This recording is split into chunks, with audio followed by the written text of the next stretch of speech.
Essa semana, eu tive pesquisando algumas coisas, né? E a palavra de hoje, ela nasceu sobre algo que eu vi.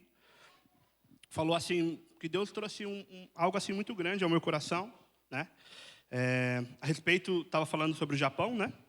E como o pastor Tiago, 2 semanas atrás, ele abriu um precedente para a gente não falar o tema.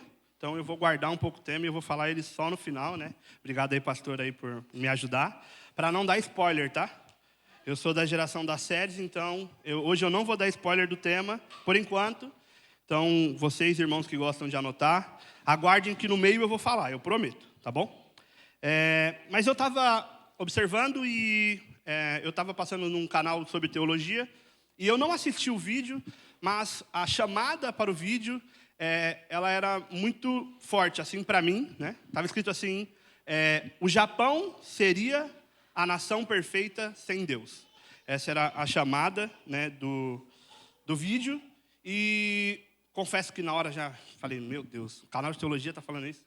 Mas isso me trouxe muitos pensamentos a esse respeito, né?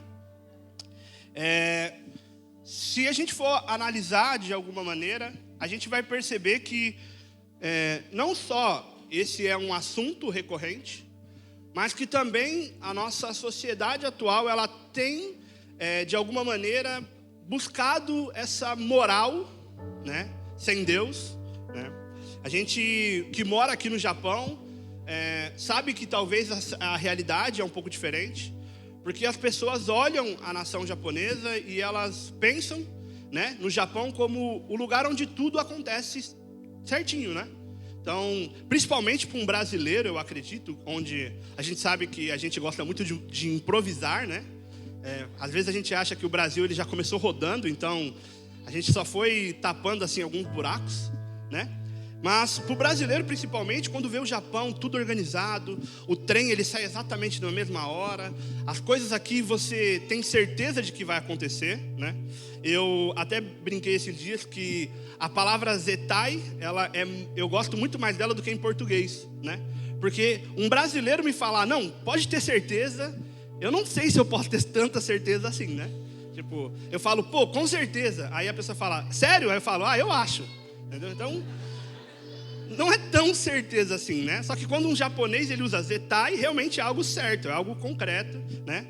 E essa nação ela foi construída nisso. A gente percebe muitas coisas aonde tudo aqui funciona, né? A gente sabe, né, desse desejo do respeito coletivo que o japonês tem, né? O japonês ele entende que o que é público não é dele, né? E o brasileiro já é diferente. Ele pensa que se é público não é de ninguém, né? Então ele pode fazer o que ele quiser. O japonês já pensa diferente, ele pensa, bom, eu tô aqui na praia, a praia não é minha, eu não vou colocar música alta para atrapalhar as outras pessoas porque eu não sou dono desse lugar. E o brasileiro pensa, não, eu vou pôr música porque se é público não tem dono e ninguém vai reclamar comigo, entendeu? Então, o japonês ele tem toda essa organização, ele tem esse pensamento coletivo e ele o Japão é uma sociedade que, quando você olha de fora, ela realmente parece funcionar. Então, essa pergunta de o Japão seria a nação perfeita sem Deus, ela até que encontra um pouco de dúvida, né, para quem está de fora. Porém, né, para nós que estamos aqui, a gente sabe que a realidade é um pouco diferente, né? A gente entende que a estrutura do Japão, o país, as organizações, elas realmente funcionam, mas se tem algo que talvez não está funcionando muito bem aqui no Japão, são os japoneses, né? A gente tem crescido muito a questão de natalidade no Japão, então a gente vê que os japoneses estão com dificuldade de transmitir para as próximas gerações. Tem um pouco da questão cultural. A gente sabe que aqui no Japão a questão de trabalho tem sido um tabu muito grande para eles. Também a questão de como lidar com os próprios sentimentos, né? Tem sido uma questão que os japoneses têm tido trabalho, né? Enquanto o país é totalmente organizado, eles não estão tendo problemas de organizar a si mesmo, né? A gente percebe também que essa organização que o japonês tem também tem trazido pressão para ele, né? Então a gente vê que eles têm aquela pressão social para que eles se mantenham naquele padrão, né? Tudo que sai daquilo que é um padrão meio que confronta e acaba sendo reprimido, né? Então, a questão é que organizacionalmente realmente pode parecer funcionar. Mas a gente percebe que quando a gente vai olhar profundamente, a gente percebe que o todo não está funcionando. Alguma coisa está faltando, alguma coisa não está sendo coberta. E não só para o Japão, na verdade. Quando a gente vai falar um pouco sobre a nossa moralidade atual, é como se a gente estivesse tentando se cobrir com um cobertor curto, né? Então, você está ali no frio, você tem um cobertor menor que você. Para mim isso não é difícil, né? Então, basicamente todos, né? Mas você cobre a cabeça, o pé sai. Você cobre o pé, a cabeça sai. Você tira de um lado, vai para o outro. E a moralidade humana, e principalmente nos nossos dias, onde as informações chegam muito rápido, então todo mundo parece ter um conhecimento muito grande de tudo, né? Ela tem sido como um cobertor curto, onde quando você olha, aparentemente está coberto, aparentemente aquilo está funcionando, mas você percebe que ela falta alguma coisa. Você percebe que enquanto ela cobre algo, alguma coisa está faltando, né? Para nós que somos do Brasil, né, a gente percebe isso muito claro quando a gente vê que o Brasil ele é polarizado entre duas vertentes de pensamento, né? Então, temos a direita e temos a esquerda. E se você for olhar, né, você consegue enxergar virtudes nos dois lados, sabe? Você consegue enxergar a direita um pouco mais conservadora, com valores familiares. Se você olhar para a esquerda, você enxerga alguns valores lá em relação ao pobre, em relação a compartilhar riquezas. Então, você, no primeiro momento, quando você vai olhar os benefícios, você até consegue enxergar alguma coisa. Porém, quando você olha mais profundamente, aí você começa a perceber que falta algo. Então, na direita você vê o cara falando sobre família tradicional, né? Mas com uma amante. Ou falando sobre família tradicional, mas ele está no terceiro casamento. Entendeu? Então, ao princípio parece que tem uma moral excelente. Quando você vai mais profundo, aquilo não está completo. E a esquerda também, da mesma maneira, fala sobre os pobres, mas você vê que tem uma libertinagem muito alta. Então, tudo quando você olha realmente, você percebe que é realmente um cobertor curto. Eles conseguem cobrir, mas eles não conseguem cobrir o todo. E por que eles não conseguem cobrir o todo? Porque, na verdade, se nós formos analisar, o homem, quando a queda aconteceu, ele perdeu algo. O homem na queda, o pecado, ele trouxe para o homem a separação do homem com Deus. E desde a queda, o homem ele tem tentado, de alguma maneira, cobrir essa falta que Deus tem feito para ele. Amém? Então, eu gostaria que a gente abrisse em Gênesis 3, para que a gente pudesse entender um pouco mais sobre o que aconteceu. E para a gente só ter um panorama, né, enquanto vocês vão abrindo, o homem, ele era perfeito naquilo que Deus o havia criado. Então, até a queda, o homem, ele estava se relacionando com Deus e não tinha nenhuma barreira, não tinha nenhuma ruptura com Deus. E agora com uma licença poética, né, o bebê, quando ele é muito pequeno, ele tem um certo tipo de espelhamento com a mãe, né, e tem momentos em que o bebê pequeno ele acha que ele e a mãe é a mesma coisa. E eu acredito que o homem, quando ele estava com Deus, ele tinha esse tipo de olhar para Deus. Ele não conseguia olhar para si, né? Ele estava tão ocupado olhando a Deus, vendo como Deus era perfeito, que ele não conseguia olhar para si e ver os seus problemas, né? Licença poética minha. Só que a gente vai ver que quando o homem então ele peca, né? Quando o pecado ele entra no mundo, que é a condição que nós estamos hoje, acontece uma ruptura muito grande entre Deus e o homem. Então, eu vou ler o capítulo 3 e eu vou ler a partir do versículo 7, amém? Então aqui, até o versículo 7, a mulher havia comido fruto, entregou para o seu marido comeu também, amém? No versículo 7, na minha versão, está escrito assim: então os olhos dos dois se abriram e perceberam que estavam nus. Por isso, entrelaçaram folhas de figueira e fizeram algo para cobrir-se. Quando o homem e a sua mulher ouviram o som do Senhor, que caminhava pelo jardim ao sopro do vento do dia, esconderam-se da presença do Senhor Deus entre as árvores do jardim. E o Senhor Deus, porém, chamou o homem e perguntou: onde você está? Versículo 10. E ele respondeu: eu te ouvi no jardim e fiquei com medo porque estava nu e por isso me escondi. Até aí. E se a gente for ver aqui, então o homem, ele percebeu que ele estava nu depois que ele comeu o fruto. Quando o pecado entrou, né, então ele teve uma separação de Deus, e a partir daquilo ele conseguiu olhar para si e ver os defeitos dele. O homem, ele percebeu a nudez dele, ele percebeu o pecado, porque até então, creio eu, que ele só tinha olhos para Deus. E a primeira coisa que o homem faz é procurar algo para cobrir a nudez dele. E isso nós temos feito até hoje. Só que uma coisa que me pega nesse texto é porque assim que Deus chama o homem, então você imagina que a primeira vez que o homem ele tem a presença de Deus, separado de Deus, ele se esconde porque estava nu. Só que a gente acabou de ler no versículo 7 que ele tinha feito roupas para se cobrir.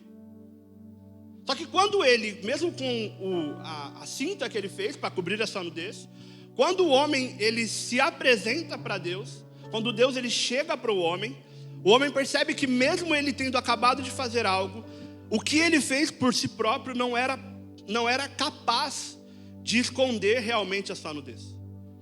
A questão é que o homem sem Deus ele fica desesperado para poder esconder a sua condição, esconder o seu pecado. E isso até serve até o ponto onde Deus ele se apresenta e ele nos confronta na sua perfeição. Então aqui a folha de figueira, ela era boa, ela funcionou até um certo ponto onde Deus chegou. Porque quando Deus ele se apresentou, e perto do que era perfeito, Adão novamente viu que mesmo com o que ele tinha feito, ele ainda estava nu. E Deus vai e chama então, e pergunta: o que você fez? Quem te disse que você estava nu? De onde que você soube que estava nu? E isso é uma coisa também que a gente precisa entender, porque aqui Deus não fala quem foi que tirou suas roupas. Adão sempre esteve na condição de nudez. Só que com Deus ele nos aperfeiçoa. Amém? E quando estamos sem Ele, é que aí nós podemos ver as nossas falhas e perceber que realmente existia algo, no caso de Adão, mais sublime que ele perdeu quando o pecado entrou nele.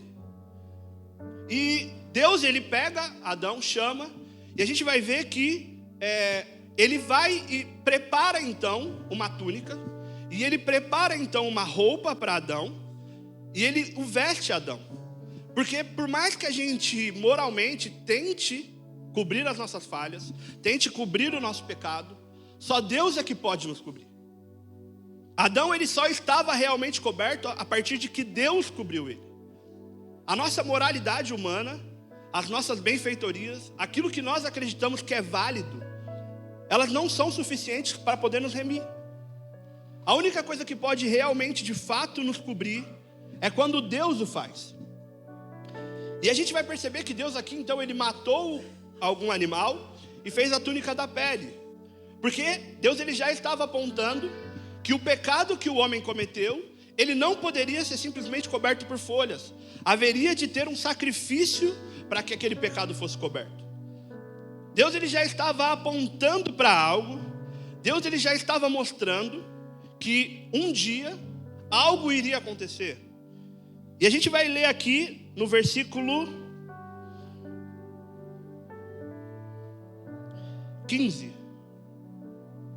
14, vou ler do 14. Que a palavra diz assim: então o Senhor declarou à serpente: por ter feito isso, maldita é você entre todos os animais do rebanho e todos os animais do campo. Você rastejará sobre o seu ventre e comerá pó todos os dias da sua vida. Porém, inimizade entre você e a descendência da mulher, que ferirá a sua cabeça e você ferirá o seu calcanhar. Amém? Então, ao mesmo tempo que o pecado entrou no mundo, ao mesmo tempo que houve a separação, Deus ele já estava com um plano de poder reparar aquilo que foi perdido. Deus ele não foi pego de surpresa. A palavra diz que o cordeiro ele já estava imolado antes da fundação do mundo. Então Deus ele não foi pego despreparado para aquilo que haveria de acontecer. Deus ele já estava nos apontando ali que um dia ele viria com a solução completa.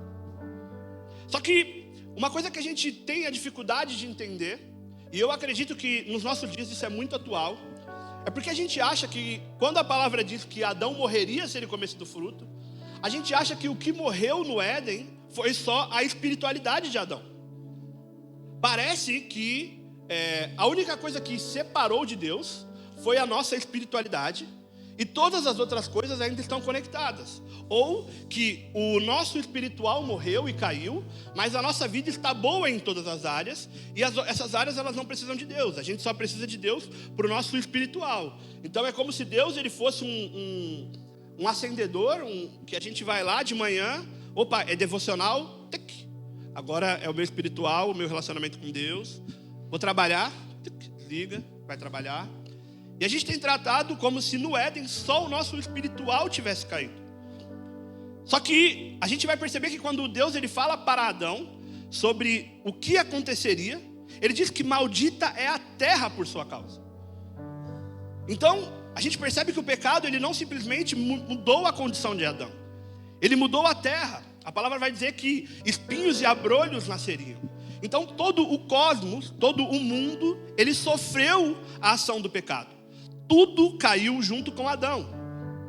A gente vê isso quando em João 3,16 ele vai dizer que Deus amou o mundo de tal maneira. Ele não vai dizer que amou simplesmente os humanos de tal maneira, ou a nossa espiritualidade de tal maneira. Vai dizer que ele amou o mundo de tal maneira, a ponto de entregar o seu filho. Então, o cosmos inteiro, quando Adão caiu, sofreu maldição e sofreu a queda junto com Adão. E o que isso significa para nós? Isso significa que não somente a nossa espiritualidade está caída em Adão, mas todas as nossas relações também caíram. Então, a maneira com que eu me relaciono com Deus caiu, da mesma maneira que a relação comigo e a minha esposa também caiu. E da mesma maneira que a relação com a minha esposa caiu, a relação com os meus pais caíram, a relação com os meus amigos caíram, o jeito que eu ajo no trabalho caiu, o jeito que eu ajo no meu lazer caiu, tudo caiu no Éden. A nossa separação de Deus, ela foi completa. Não é como se a gente viesse para cá no domingo, para que Deus ele restaurasse a nossa parte espiritual e o resto continuasse do mesmo jeito que está. A questão que precisamos entender é que Deus, quando ele entrega a Jesus, ele quer resgatar algo muito maior do que simplesmente o seu domingo de manhã. Ele não quer simplesmente resgatar a sua oração e seu devocional. Deus, quando ele entrega algo precioso, ele é para resgatar tudo. Amém? E quando a gente leu aqui que algo aconteceria, Deus ele estava apontando. A gente sabe que da mesma maneira que Adão caiu, Deus ele mandou Jesus para que pudesse morrer pelos nossos pecados. Só que, como eu disse, Jesus ele não morreu simplesmente pela sua espiritualidade. Tudo aquilo que a gente havia perdido no Éden, tudo aquilo que havia caído, Jesus ele veio para poder restaurar. Jesus ele simplesmente veio para que ele e através dele e somente ele pudesse trazer consigo tudo aquilo que a gente perdeu e recolocar-nos nessa intimidade novamente com Deus. Porque a gente percebe que em Gênesis, não precisa abrir, mas em Gênesis no capítulo 1, quando o homem é criado, o homem ele é criado e Deus o coloca no jardim e coloca como o protetor do jardim. Só que, se você for ler um pouco depois daquilo que lemos aqui, você vai perceber que quando Deus expulsa o homem do jardim, ele pede para que seja colocado um anjo guardando a entrada do jardim para proteger o jardim do homem. Porque o pecado, ele não simplesmente trouxe a separação de Deus, mas ele subverteu o homem. Ele tirou o homem da condição de protetor, ele tirou o homem da condição de guardador e levou o homem para a condição de inimigo daquilo que precisava ser guardado. Então, ao invés de guardador do jardim, o homem passa a ser o destruidor do jardim. Então, Deus precisa proteger o jardim do homem. E essa condição, ela tem se arrastado conosco até o dia de hoje.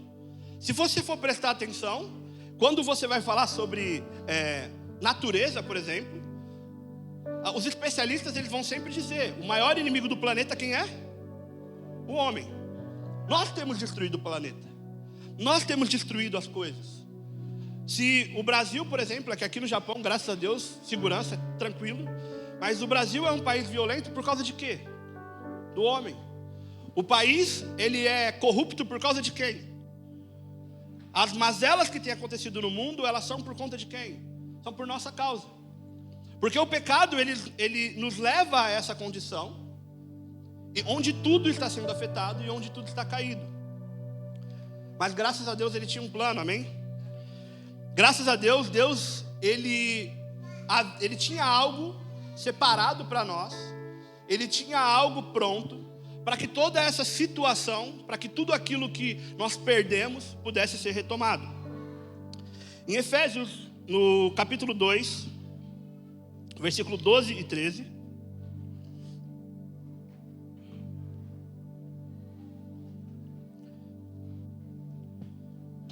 Efésios 2, versículo 12 e 13. Eu vou ler para remir o tempo. Está escrito assim: naquele tempo estáveis sem Cristo, separados da comunidade de Israel, estranhos à aliança da promessa, não tendo esperança e sem Deus no mundo. Mas agora, em Cristo Jesus, vós, que antes estáveis longes, fostes aproximados pelo sangue de Cristo. Enquanto o pecado ele trouxe a separação de Deus, Deus já na sua presciência estava preparando Cristo, e Ele enviou Cristo para que Ele pudesse morrer pelos nossos pecados. Então a condição que antes o pecado traz para nós, a condição de queda, a condição de destruição, a condição onde todas as nossas relações estão deturbadas pelo pecado, ela agora existe algo que pode solucioná-las. Deus ele enviou Jesus para que aquela situação ela pudesse ser revertida. Colossenses no capítulo 1, versículo 21, não precisa abrir. Está escrito assim: e a vós também, que outrora estáveis afastados, inimigos no entendimento pelas vossas más obras, agora porém vos reconciliou no corpo da sua carne, pela morte, perante ele, para nos apresentar santos e irrepreensíveis e sem defeito. A questão é que a gente hoje vive um mundo que Jesus já morreu, só que, por incrível que pareça, a gente ainda acredita que nós podemos remir os nossos pecados. Mesmo a gente na igreja, a gente ainda acredita que tem áreas da nossa vida onde Jesus ele não precisa agir. A gente ainda acha que existem partes que a gente dá conta. Então é como se a gente estivesse falando para Jesus: você pode morrer por isso, mas por isso aqui não. Só que Jesus ele é o único mediador entre Deus e os homens. Se nós de alguma forma queremos realmente a plenitude ela só pode ser conseguida através de Cristo. Então o que isso significa? Que você pode de alguma maneira até melhorar a sua vida em um aspecto e ela parecer boa. O que isso quer dizer? Quer dizer que você pode, por exemplo, começar a estudar sobre casamento e de alguma forma o seu casamento vai melhorar. Eu creio nisso, amém. Só que o que Jesus como único mediador significa? Significa que se você quer a plenitude que Deus tem para o seu casamento, o seu estudo ele só vai te levar até aqui. Mas até Deus, só Jesus pode te levar. Mesmo aqui dentro da igreja, mesmo você tendo aceitado a Cristo, se você, por sua vontade, não deixar que Cristo haja na sua vida, não deixar que Cristo tenha acesso à sua vida, você só pode chegar até um certo ponto. Você só pode ir no limite da sua moral humana. Mas Cristo, ele veio para nos dar plenitude em Deus. A palavra diz que a criança, enquanto criança, ela por mais que seja herdeira de tudo, ela ainda é como um escravo. E o que isso significa para nós? Que se a gente não crescer no entendimento, se a gente não amadurecer no entendimento, tudo aquilo que Cristo fez para você na cruz, já está feito. Só que você não vai poder ter acesso porque você não entendeu e você não é maduro o suficiente. O que eu estou dizendo aqui, quando eu digo que Jesus precisa estar em todas as áreas da sua vida, não é que Jesus precisa morrer de novo. Um sacrifício de Jesus é perfeito. O sacrifício dele foi para que você, em todas as áreas da sua vida, pudesse alcançar esse nível de maturidade e pudesse ter plenitude em tudo. Só que a palavra está dizendo que enquanto você é infantil, enquanto você é criança espiritualmente, enquanto você não tiver o entendimento, por mais que tudo isso esteja às suas mãos, se você não tiver o entendimento para que você possa acessar, você vai viver como dono de tudo e escravo de algumas coisas. A questão é que nós precisamos deixar que Cristo entre na nossa vida. Nós precisamos que a palavra ela renove a nossa mente. A palavra vai dizer, por exemplo, quando diz sobre santificação, que nós precisamos buscar a santificação, e esse sufixo, ele quer dizer que a santificação é algo que cresce, é algo constante. Então, existem coisas na palavra que não é imediato. Tem coisas na palavra que a gente vai precisar lutar e crescer, amadurecer para conseguir. Porém, tem coisas na palavra que é de imediato. A partir do momento que Jesus morreu por você, aquilo é seu. A nossa liberdade, ela não precisa ser constante. Você não precisa ser, um dia você tira a algema do braço, outro dia do... Não, Jesus ele veio para te libertar. E a partir do momento que ele te encontra e você declara o nome dele, você é livre. Você não precisa arrastar essa prisão por vários anos para que você possa realmente ser livre. Existem coisas que Jesus ele te deu e já está disponível. Só que se você não tiver o entendimento, se a Bíblia ela não alcançar a sua mente da mesma maneira que ela tem alcançado as suas emoções, a gente vai continuar preso por essas coisas. A gente vai continuar preso não porque Jesus não tem poder o suficiente, mas porque você ainda é infantil para poder alcançá-las. Porque você ainda não teve o entendimento de que ela está disponível para você. Você não teve o entendimento de que você é livre, você é herdeiro. E isso é o que está às vezes impedindo algumas áreas da nossa vida de ser alcançada por Cristo.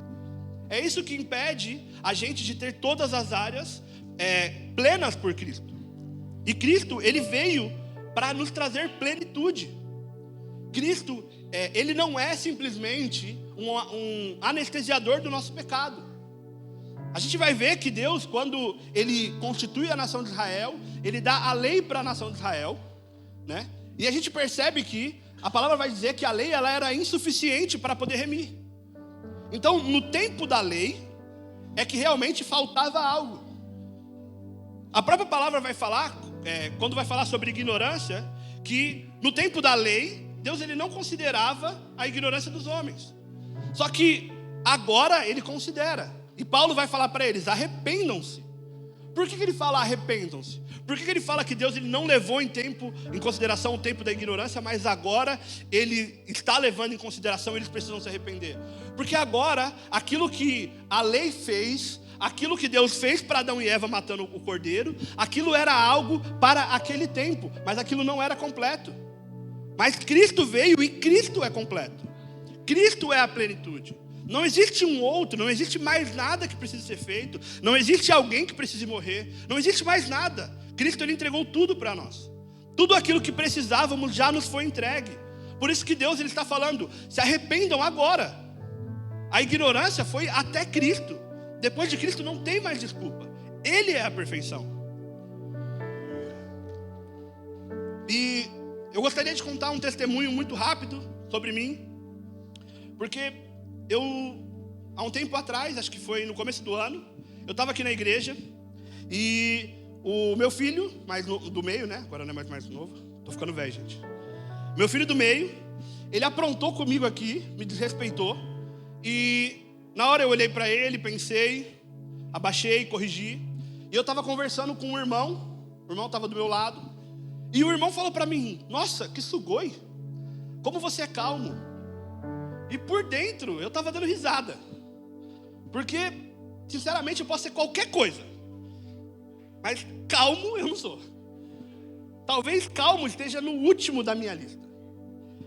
Não é que eu seja irritado. É que eu tenho pedigree para ser irritado. A minha irritação, ela vem de gerações. Sabe? O meu avô era alguém assim muito bruto, muito violento, que teve uma criação violenta e passou para o meu pai. E meu pai, vocês conheceram, ano passado ele esteve aqui. Meu pai é uma bênção, não é uma bênção? Só que crente. Eu conheci meu pai não sendo crente, sabe? O meu pai hoje é pastor, para a glória de Deus, meu pai é uma bênção. Só que até a conversão dele, o meu pai, por mais que ele melhorou aquilo que ele recebeu do meu avô, ele não foi tão ruim para mim quanto o meu avô foi para ele. Ele, sem Cristo, ele continuou violento.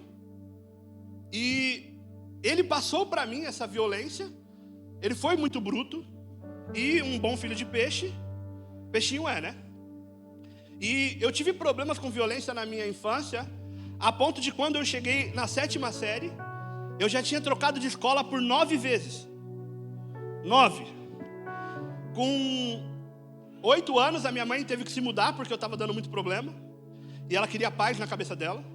E a gente se mudou, e ela me colocou numa escola nova. E em 3 meses eu fui expulso dessa escola nova, porque a diretora chamou a minha mãe e disse que estava ficando preocupada com a escola. Ela disse assim: o seu filho está fazendo uma gangue aqui dentro, de justiceiros, e eu estou com medo de que isso se escale para algo maior. Então, eu aconselho que você procure um lugar que dê condições melhor para o seu filho. 9 anos eu tinha, 9. E isso se perdurou. Eu tinha uma raiva dentro de mim, que às vezes eu dava um surto e destruía as coisas. Eu lembro que, minha mãe não sabe, ela deve estar assistindo, desculpa aí, mãe. Eu lembro que uma vez eu estava na escola, e eu estava no banheiro, eu tinha cabulado aula, e eu tinha 11 anos, 12, e eu simplesmente me dei um surto de raiva, e eu falei: por que não destruir o banheiro? E naquele ano inteiro, os meninos ficaram sem banheiro, durante 1 ano, porque simplesmente, eu não sei porquê, eu não entendo, mas eu sentia uma energia, alguma coisa que eu tinha que extravasar de alguma forma, muito briguento. Então, até o momento em que Cristo me encontrou, essa era a minha realidade. E se Cristo não tivesse me encontrado, talvez eu só seguiria o padrão que o meu pai fez e que o meu avô fez e que foi feito durante gerações da minha família. Só que a partir do momento que Cristo me encontrou, eu não posso mais usar a minha família como desculpa para a minha raiva. E esse irmão, quando ele me chamou de calmo, eu dei risada e falei que não era. E eu falei para ele, ele falou: não, se fosse comigo eu já queria fazer outra coisa. E eu falei para ele: irmão, a minha vontade é de raspar a cara no chão, igual você. A minha vontade não é de conversar. Quando os meus filhos aprontam, eu não tenho a vontade de sentar, pegar a Bíblia e discipulá-los. Não é essa a minha vontade. Minha vontade é a mesma de todo mundo. Eu não sou superior a ninguém. Nós passamos pelas mesmas tentações. Só que quando eu encontrei Jesus, quando Jesus ele foi lá e me resgatou do pecado e do lixo que eu estava, isso me deu uma consciência de que não há mais desculpas. Porque eu vivo com muito claro na minha mente que um dia eu vou me encontrar com Ele. Vocês creem nisso? Todo mundo aqui crê que vai se encontrar com Jesus? E o que eu vou poder falar para Ele quando eu me encontrar? Será que eu vou poder falar para Jesus: não, Jesus, você sei lá, não sei, meu avô, meu pai? E Ele vai falar para mim: mas eu te fiz do meu DNA. Ele vai falar: eu era o unigênito e agora eu sou o primogênito. Eu estou replicando em você o DNA que você está vivendo. Você nasceu de novo, eis que as coisas velhas já se passaram. Será que a desculpa de meu pai foi violento vai ser suficiente para ele naquele grande dia? Será que eu vou poder falar para ele que eu fui bravo, que eu fui violento, que eu pequei porque o meu pai fez isso comigo e isso me dá condição de fazer agora? Será que eu vou poder falar que eu grito com a minha mulher, que eu brigo com ela, que eu bato nela, que eu traio? Será que quando nós se apresentássemos para Deus, a gente ia ter desculpas de que alguém fez, alguma coisa aconteceu? E Jesus ia falar para mim: eu te dei a minha graça, eu te capacitei, eu morri por você. Por mais que você seja fraco, o meu poder se aperfeiçoa na sua fraqueza. Que desculpas eu teria para Ele naquele grande dia? E aí quando meu filho apronta, a minha primeira vontade é a mesma. Eu ainda tenho vontade de bater, não tenho vontade de educar. Só que na hora que isso acontece, vem um batismo de consciência em mim. E eu me lembro que um dia eu estarei com Ele. Um dia eu terei que prestar conta. E Ele me entregou meus filhos para que eu pudesse cuidar deles. E quando Ele chegar lá, Ele não vai ser mais meu filho, Ele é o Filho de Deus. E que desculpas eu vou ter para Deus? O que eu vou poder dizer? E veja bem, eu não estou dizendo que eu sou santo, que eu não passo dos limites, que todas as vezes que eles aprontam, eu grito, eu brigo, eu corrijo. Só que quando eu passo dos limites, o Espírito Santo ele tem que estar apto a poder vir com um batismo de arrependimento em mim. Então se eu gritei, filho, perdoa, o papai gritou, você não merece ouvir esse grito. Não é assim que eu preciso comunicar. Se eu fui ignorante com a minha esposa, perdão. Em casa a gente aprendeu no Mevando, vamos começar de novo, né? Então, em casa, se eu sou ignorante, se eu sou bruto ou se eu sou mandão, a gente tende a ter 1 minuto, é chamado 1 minuto para que você possa se arrepender. E aí ela vira para mim e fala, amor, você foi ignorante, você quer começar de novo? E aí eu tenho aquele momento para poder parar, me arrepender do que falei e falar de uma outra maneira. E se eu fizer, ela vai fingir que a primeira não aconteceu. E com ela a mesma coisa. Se ela foi, eu cheguei em casa, vai levar o lixo, vai cuidar. Eu falo, opa, você não está me pedindo, você está me ordenando. Você quer começar de novo? E é a chance que ela tem para parar. Realmente mandei. Você pode me ajudar com o lixo, você pode pegar as crianças. Então, a gente tem esse tempo. Só que isso funciona para tudo na minha vida.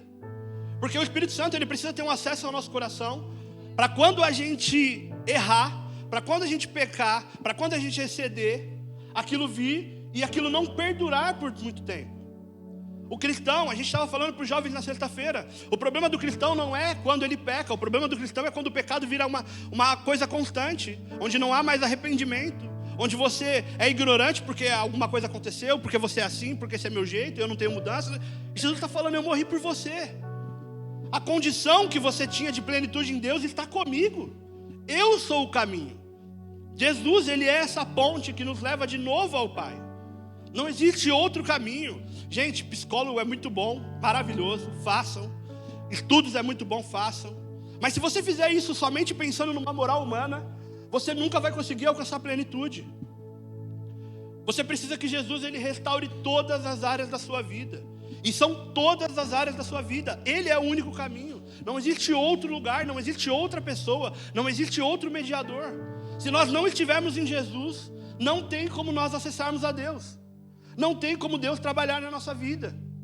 Nós não podemos viver uma vida onde a gente expulsa Jesus para o quartinho de oração. Jesus ele veio para nos dar plenitude em Deus. E como eu disse, tem coisas que são com o tempo. A palavra vai falar em Efésios 4 que até que todos nós alcancemos. Então eu entendo que existem pessoas que vão alcançar em um dia, pessoas que vão alcançar em um ano. E pleno de verdade nós só seremos quando Ele vier nos buscar. Mas a gente não pode viver uma vida onde a gente afasta Jesus e a gente continua no mesmo lugar. Jesus ele está preparando, a igreja não é um local, a igreja não são só pessoas, a igreja é uma pessoa. A igreja é a noiva de Jesus. E o tempo que estamos vivendo aqui não é para que a nossa vida melhore, é que a igreja de Jesus, a noiva de Jesus, o caráter dela seja construída. Porque a palavra diz que quando Jesus voltar, ele verá a recompensa do seu sacrifício. E quem é a recompensa do sacrifício dele? A noiva dele, santa, perfeita, imaculada. E se ele vai chegar, e é isso que me movimenta, se ele vai chegar e ele disse que ela será assim, é isso que me dá energia e força para que a gente continue mais uma vez. Porque se Jesus disse que nós teremos perfeitos nele, nós seremos perfeitos nele. Só que a gente precisa entender que existem coisas que é 1 dia, 2, 3, e a gente precisa avançar nisso. Nós não podemos viver uma vida parados, onde a gente só se anestesia no domingo, e a gente só leva isso até o próximo domingo, e se não vier na igreja no domingo já vai, não quer mais ir para a igreja, não quer louvar, não quer fazer. Não foi essa condição que Cristo veio nos dar. Cristo veio nos dar plenitude. E a plenitude é só nele. É isso que a gente precisa entender. A gente precisa convidar Jesus para a nossa vida, porque Ele é o único caminho. Ele disse no Evangelho de João, eu sou o caminho, a verdade e a vida. Ninguém vem ao Pai a não ser por mim.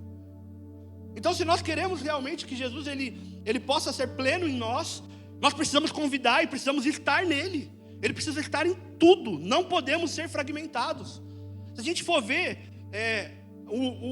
qual característica que José tinha, e pense bem, que José foi o homem escolhido para criar Jesus, certo? Nós temos aqui falado sobre pais, temos falado sobre crianças, sobre ensino, algo que tem sido repetido aqui na igreja, essa preocupação a respeito de que nós precisamos ter atenção para os pequenos.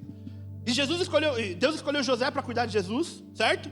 E se você for ver quais características que tinha, a palavra diz que José era um homem íntegro e não queria difamar Maria. A Bíblia não vai falar que ele era espetacular falando, que ele era inteligente, que ele era bonito, que ele era forte. A Bíblia chama ele de íntegro.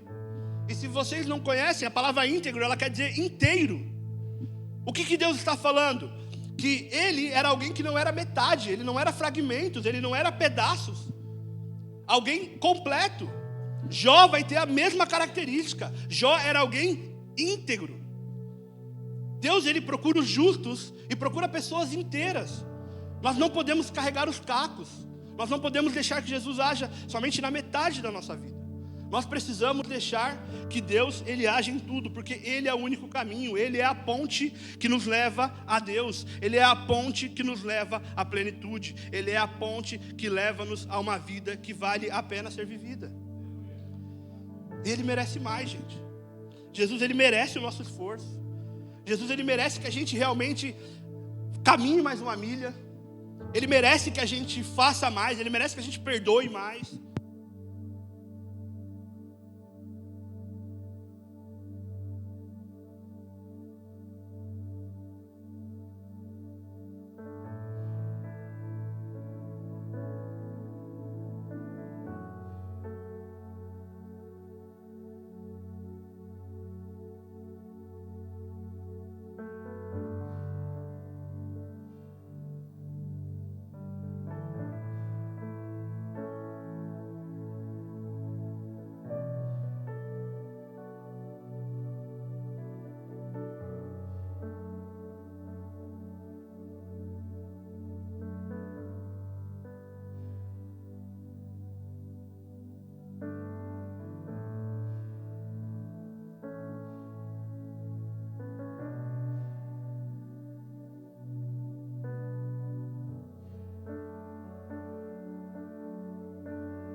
Deus, gente.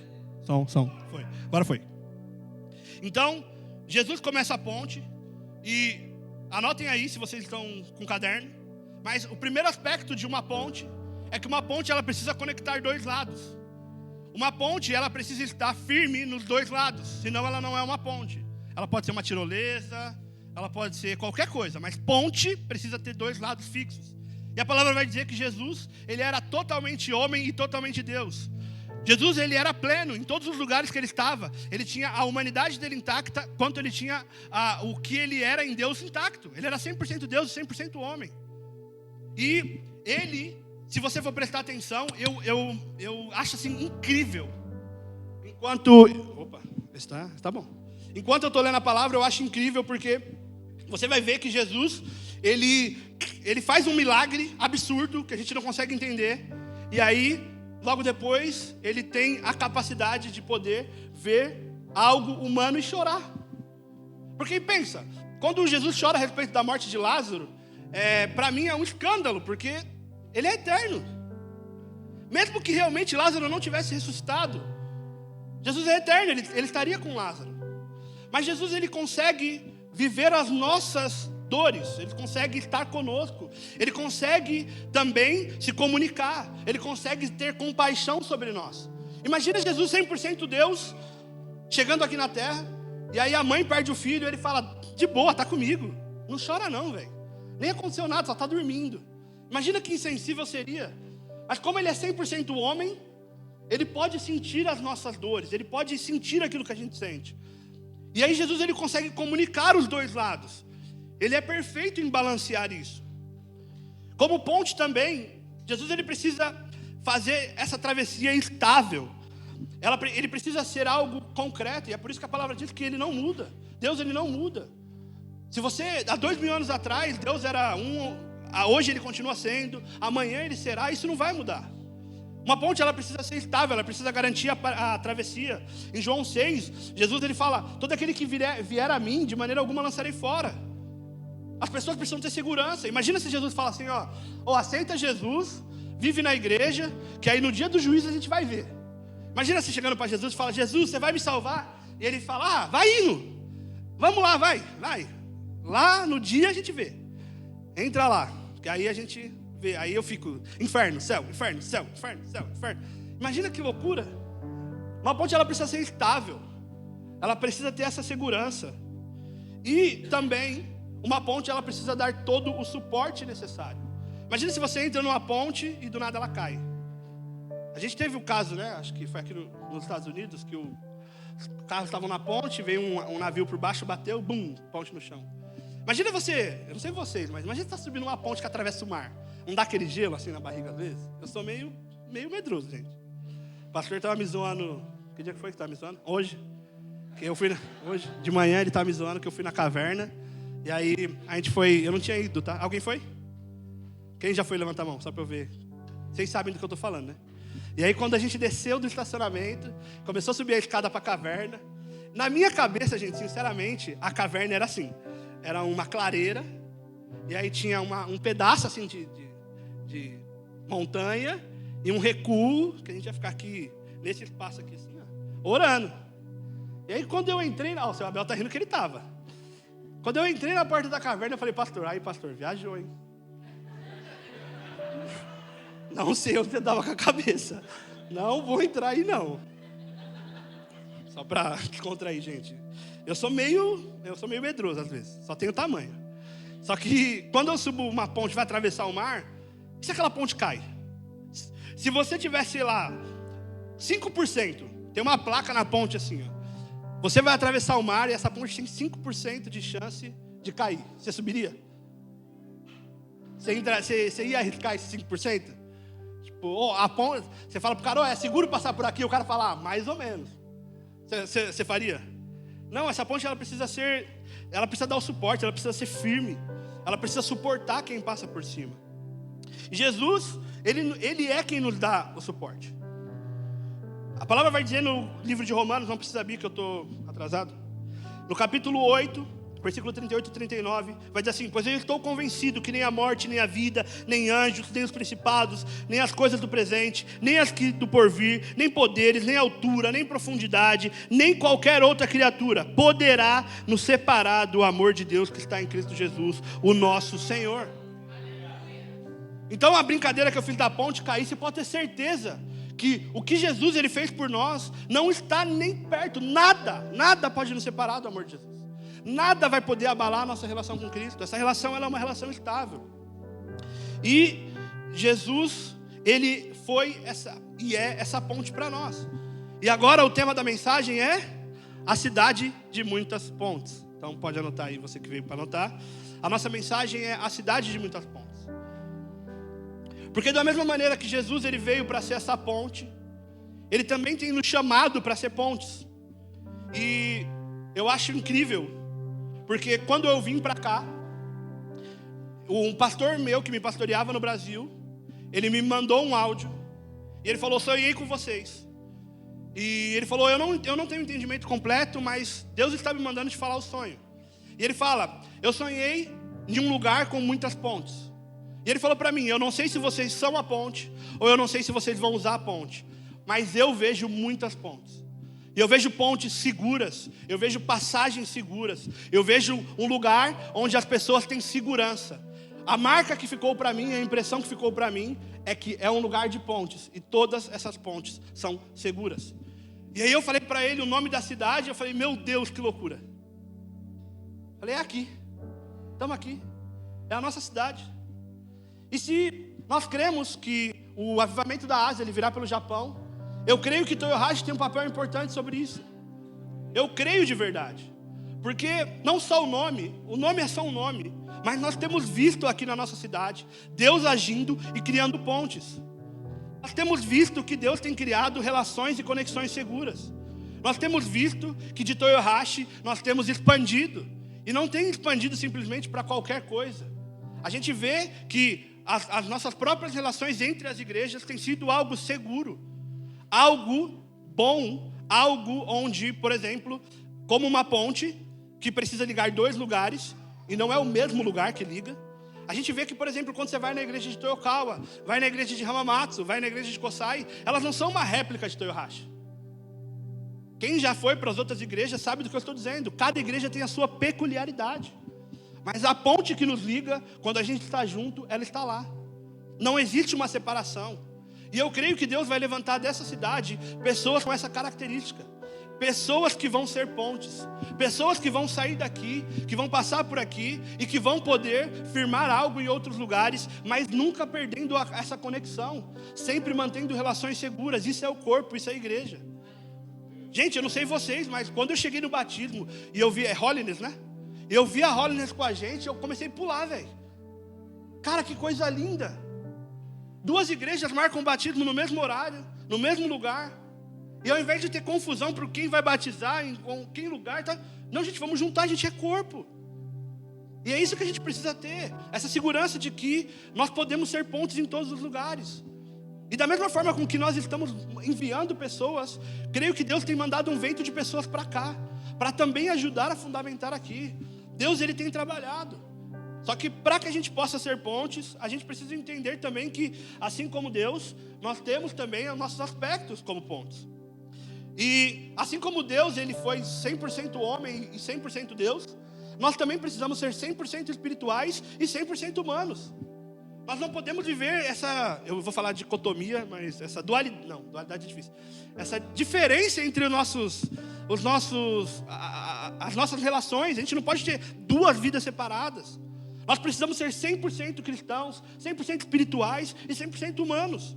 Porque se a gente vive 100% humano, a gente desvia. Se vive 100% espiritual, a gente cria um padrão de espiritualidade inacessível para as pessoas. E a gente começa a ser religioso. E é um padrão que nem a gente consegue alcançar. Ninguém aqui vai sair daqui e vai garantir que não vai pecar, todo mundo peca. Nem nós somos assim. Se a gente não tiver esse entendimento que não é um ou outro, nós somos os 2. Então, lá no batismo, por exemplo, estávamos batizando, é algo espiritual, e a gente estava comendo uma carne também, que tá boa, né? E tá tudo bem, glória a Deus, gente, é isso. Ser cristão é ter o equilíbrio. Ser cristão é ser o ponto. O cristão, ele é a lente pelo qual o mundo vê Deus. Então o cristão, ele tem que ser equilibrado. Isso que nos garante, eu comecei falando sobre direita e esquerda, e a questão é, vou dar uma dica. Se você quiser irritar um mestre, manda um assunto polêmico para ele e sai. No batismo eu estava lá com o Edu e eu falei para ele, Edu, ele já me olhou com aquela cara de que sabia que eu ia aprontar. E eu falei para ele assim, Edu, ou você é de esquerda ou você é cristão, você não pode ser os 2. E aí ele parou, me olhou, começou a tentar pensar, entender o que eu queria com aquilo, ficou me olhando, aí ele demorou um tempo e falou, nem de direita. Eu dei risada e falei, não está mais caindo nas provocações. Falei, verdade, nem de direita. Porque o cristão, ele é cristão. Nós não somos de direita ou esquerda, nós somos de Cristo. E o cristão, se ele vai para um lado ou para outro, ele perde o ponto de comunicação, ele perde aquilo que nos uniria. Paulo, ele vai dizer que para ganhar o fraco, ele só foi fraco. E às vezes a gente acaba perdendo ou não entende o que Paulo disse, que nós precisamos achar ponto de conexão com as pessoas. Uma ponte, ela precisa estar ligada nos 2 lados. Então quando a gente vai para a fábrica, por mais que aquela pessoa não conheça Deus, por mais que ela seja de outra religião, por mais que ela esteja no pecado, nós precisamos encontrar algum ponto de comunicação com ela. Porque se nós não encontrarmos um ponto, essa ponte foi quebrada. E da mesma maneira com que Jesus, ele é o único caminho para Deus, Jesus escolheu a igreja como caminho para Ele. Jesus pode alcançar alguém sem a igreja? Pode. Paulo foi encontrado sozinho lá. Só que não foi o que ele quis, ele queria que a igreja fosse o caminho. A igreja é o corpo dele. Você já viu alguma cabeça rolando por aí, indo para os lugares? Se ele é o cabeça, para ele alcançar os lugares, ele precisa do corpo. Ele decidiu assim. E nós precisamos entender que, como pontes, a gente precisa fazer com que essa travessia ela seja segura. A gente precisa comunicar com os dois lados. A gente precisa também fazer com que o nosso equilíbrio seja a nossa marca principal. Porque quando você chegar com cara de direita, por mais que tem coisas que a gente não concorde, você vai poder falar, não, eu também acredito que a família ela é algo principal, vamos falar de família. E aí você vai poder apresentar Cristo, porque você achou um ponto de comunicação com Ele. E quando você chega no cara de esquerda, e ele vai falar, de capitão, você fala para ele, não, calma. Jovens, órfãos e viúvas, né? Eu também tenho isso aí. Dá aos pobres, esmola, eu também tenho, vamos aqui, vamos conversar. E aí você junta tudo e consegue ser o equilíbrio, você consegue ser a lente pelo qual aquela pessoa vai poder olhar a Deus. Porque se você vai para um lado e fala, eu sou de direita, comunista, você nunca vai poder alcançar aquelas pessoas.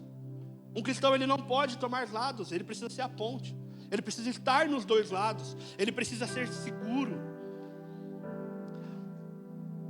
Essa transição, ela também precisa dar o suporte. A gente precisa, igual Paulo fez, quando ele falou, do fraco eu também fui.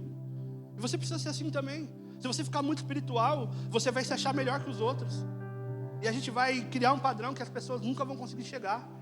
Eu lembro que uma vez, eu não estou falando mal de igrejas, isso aconteceu comigo.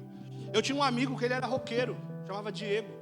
E ele era roqueiraço, tatuado, cabelo nas costas, só andava preto, várias correndo. E a gente, o meu primo, na época a gente congregava junto, e meu primo levou ele na denominação. E quando ele chegou no primeiro dia como visitante, a denominação era uma denominação mais tradicional, de roupas sociais. E veio uma pessoa para ele sentado, o primeiro dia dele falou, se não cortar o cabelo não pode, se não pode. Nunca mais ele foi para a igreja. Nunca mais ele quis se abrir de novo para ouvir Jesus. Eu não tenho mais contato com ele, eu creio e espero que ele tenha sido salvo, mas enquanto eu fiquei no Brasil, ele não foi. E aí vai falar que foi porque Deus não alcançou ou porque nós impedimos ele de chegar. O cristão, ele não pode tomar partido, ele não pode tomar lado. Óbvio, depois que passasse o tempo, depois que ele fosse convertido, os pecados a gente vai falar sobre, tudo a gente vai falar sobre. Mas a gente não pode se converter e achar que porque somos convertidos nós temos uma moral superior às pessoas. Porque a mesma graça que me alcançou, ela também tem que alcançar ele. A gente não pode viver como se Deus ele fosse suficiente para me salvar, mas para salvar ele é mais graça que precisa. Precisa de mais sacrifício. Faltou mais um furo de lança, faltou uma chicotada para Deus salvar ele. Para mim não, sabe? Porque a gente, isso é muito bom. A gente está junto. A gente está aqui num ambiente de cristão, de pessoas que estão buscando santificação. E realmente quando a gente vai para alguns lados, a gente choca. Mas o nosso choque ele tem que ser só o primeiro momento. Nós precisamos ser o corpo de Jesus. Nós precisamos ir lá alcançar essas pessoas. E também, para encerrar, pode ficar de pé. Nós como pontes, nós precisamos dar o suporte necessário para todas as pessoas. Colossenses, no capítulo 3, vai dizer assim, suportando-vos uns aos outros e perdoando mutuamente, caso alguém tenha motivo de queixa para o outro, assim como o Senhor vos perdoou, também perdoai. Essa palavra suportando, toda vez que eu falo ela, eu digo que em português ela não tem tanto sentido, mas no inglês é o verbo bear, e esse verbo ele é muito mais como dar suporte do que suportar simplesmente. Porque em português, não sei vocês, mas eu, quando falo suportar, eu penso às vezes no lado ruim também. Tipo, putz, vou ter que suportar aquela pessoa ainda. E não é isso que Deus está falando. Ele está falando que nós precisamos dar todo o suporte. Em inglês esse verbo é usado para uma mãe que carrega o filho. Quando fala sobre carregar o filho, fala sobre esse mesmo verbo. Então, nós precisamos dar esse tipo de suporte para as pessoas. Nós precisamos ser o equilíbrio e nós precisamos ser pontes. Amém? Eu gostaria de chamar a equipe de louvor aqui no susto para me ajudar. Mas eu vou facilitar hoje, vai. Sem combinar, sem falar nada. Mas eu queria hoje que a gente pudesse fazer 2 orações. Amém? E a primeira oração que eu gostaria de fazer é para as pessoas que entenderam que Cristo merece mais. Se você entendeu que... Peraí.